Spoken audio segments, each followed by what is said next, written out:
नमस्कार, आप देख रहे हैं विंध्य भारत और आपके साथ मैं हूं अजिता। यूपी का 2022 विधानसभा चुनाव ऐतिहासिक हो रहा है। इस चुनाव में देश के 4 नेताओं का भविष्य दांव पर लगा है। प्रदेश के मुख्यमंत्री योगी आदित्यनाथ, पूर्व मुख्यमंत्री व समाजवादी पार्टी के मुखिया अखिलेश यादव, पूर्व मुख्यमंत्री व बीएसपी सुप्रीमो मायावती और कांग्रेस महासचिव प्रियंका गांधी की प्रतिष्ठा दांव पर लगी है। हालांकि सभी जानते हैं कि यूपी में मुख्य मुकाबला बीजेपी वर्सेस समाजवादी पार्टी का ही है, पर मायावती और प्रियंका गांधी की पूरी राजनीति भी दांव पर लगी है। इन दोनों महिला राजनीतिज्ञों के लिए सरकार बनाना नहीं बल्कि ठीक ठाक प्रदर्शन ही इनकी राजनीति बचा सकता है, यानी कि अगले इलेक्शन के लिए इन्हें प्राणवायु दे सकता है। इसके साथ ही यूपी का यह चुनाव देश की राजनीति भविष्य में किस ओर जाएगी इसे भी निर्धारित करेगी। 2024 में होने वाले आम चुनावों के लिए और देश के अगले राष्ट्रपति चुनने के लिए भी यह चुनाव काफी महत्वपूर्ण होने वाला है। यूपी के सीएम बनने के बाद से ही योगी को लेकर बीजेपी के एक तबके में बहुत उत्साह है। उनकी कम उम्र को देखते हुए कुछ लोग उन्हें देश के भावी पीएम के तौर पर भी देखते हैं। इसके पीछे तर्क दिए जाते हैं कि जिस तरह गुजरात के तत्कालीन सीएम नरेंद्र मोदी की छवि भविष्य के पीएम के रूप में गढ़ी जा रही थी, उसी तर्ज पर यूपी के सीएम योगी आदित्यनाथ को भी तैयार किया जा रहा है। गुजरात मॉडल की तरह पूरे देश में यूपी मॉडल के जयकारे किए जाते हैं। गुजरात के डेवलपमेंट को नरेंद्र मोदी से जोड़ने की तर्ज पर यूपी के डेवलपमेंट को भी योगी से जोड़ा जा रहा है। यूपी को भविष्य का ग्रोथ इंजन बताया जा रहा है। योगी के कार्यकाल में यूपी का जीडीपी देश में 18वें स्थान से उठकर दूसरे नंबर पर पहुंच चुका है। विदेशी निवेश और ग्रोथ रेट में प्रदेश नंबर 1 हो चुका है।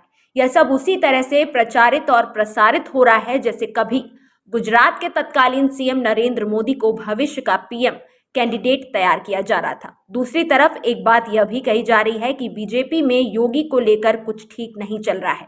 अगर यूपी में बीजेपी अच्छा परफॉर्म नहीं कर पाई और जोड़ तोड़ से सरकार बनती है तो यूपी में दोबारा सीएम बनने का सपने पर भी ग्रहण लग सकता है।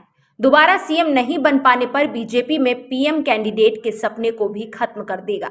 अखिलेश यादव के लिए यह चुनाव हारने पर वैसा ही कुछ हो सकता है जैसा कांग्रेस में राहुल गांधी के लिए हो चुका है।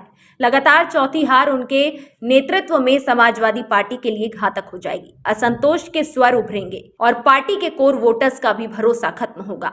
2014 लोकसभा, 2017 विधानसभा, 2019 विधानसभा के बाद 2022 का विधानसभा भी अगर हारने पर यह भी कहा जाएगा कि 2012 का इलेक्शन उन्होंने अपने बल पर नहीं बल्कि मुलायम सिंह यादव के चलते जीता था। दरअसल भारतीय लोकतंत्र में जनता में लोकप्रिय होना और जनता का वोट पार्टी को दिलवाना दोनों में बहुत अंतर हो जाता है। यह हो सकता है कि उनकी हार बिहार में आरजेडी की तरह कुछ सीटों के अंतर से रह जाती है तो जरूर उनकी राजनीति जीवित रहेगी, पर 2017 की तरह का डिजास्टर पार्टी बर्दाश्त नहीं कर सकेगी। वैसे भी आम आदमी पार्टी बहुत तेजी से प्रदेश में पांव पसार रही है। पंजाब में अगर आम आदमी पार्टी की सरकार बनती है तो यह निश्चित है कि अगले चुनाव तक वह उत्तर प्रदेश में मुख्य विपक्ष की भूमिका का लक्ष्य निर्धारित करने वाली है। बहुजन समाज पार्टी के लिए इससे बुरा क्या हो सकता है कि उत्तर प्रदेश के चुनाव में यह पार्टी जिसका कोर वोटर करीब 22% अब भी उसके साथ है, वो पार्टी सरकार बनाने की रेस में है ही नहीं। बहुजन समाज पार्टी के लिए इससे बुरा क्या हो सकता है कि उत्तर प्रदेश के चुनाव में यह पार्टी जिसका कोर वोटर करीब 22% अब भी उसके साथ है, वो पार्टी सरकार बनने की रेस में ही नहीं है। दरअसल चुनावों की घोषणा के बाद देर से बीएसपी सुप्रीमो के सक्रिय होने, लगातार बहुजन समाज पार्टी के कद्दावर नेताओं के पार्टी छोड़ने के चलते मतदाताओं के बीच गलत संदेश चला गया। मायावती की ढलती उम्र और चंद्रशेखर उर्फ रावण का युवा नेतृत्व दलितों को धीरे धीरे लुभा रहा है। रावण की कार्यशैली और दलितों के बीच उनकी सक्रियता उन्हें वोट न देने वाले दलितों के बीच लोकप्रिय बना रही है। मायावती अगर इस बार के चुनावों में 50 सीट से भी कम पर पहुंचती हैं तो फिर यूपी की राजनीति में बहुजन समाज पार्टी इतिहास बन जाएगी। हालांकि मायावती के लिए सबसे अच्छी बात यह है कि चुनाव दर चुनाव उनके वोटर्स की संख्या घटी नहीं है और इस बार के चुनाव में भी उनके खास प्रतिद्वंदी चंद्रशेखर उर्फ रावण उनके वोट बैंक में सेंध लगाने में सफल नहीं हो सके हैं। साथ ही समाजवादी पार्टी को भी दलितों के वोट मिलते नजर नहीं आ रहे हैं। कांग्रेस पार्टी में एक धड़े का यह मानना है कि राहुल गांधी की जगह प्रियंका को सक्रिय राजनीति में आना चाहिए। इस बार के चुनावों में प्रियंका गांधी पूरी तैयारी के साथ, पूरे जोर शोर के साथ चुनावों में हिस्सा ले रही हैं। उनके नेतृत्व में यूपी में कांग्रेस ने बज क्रिएट किया है।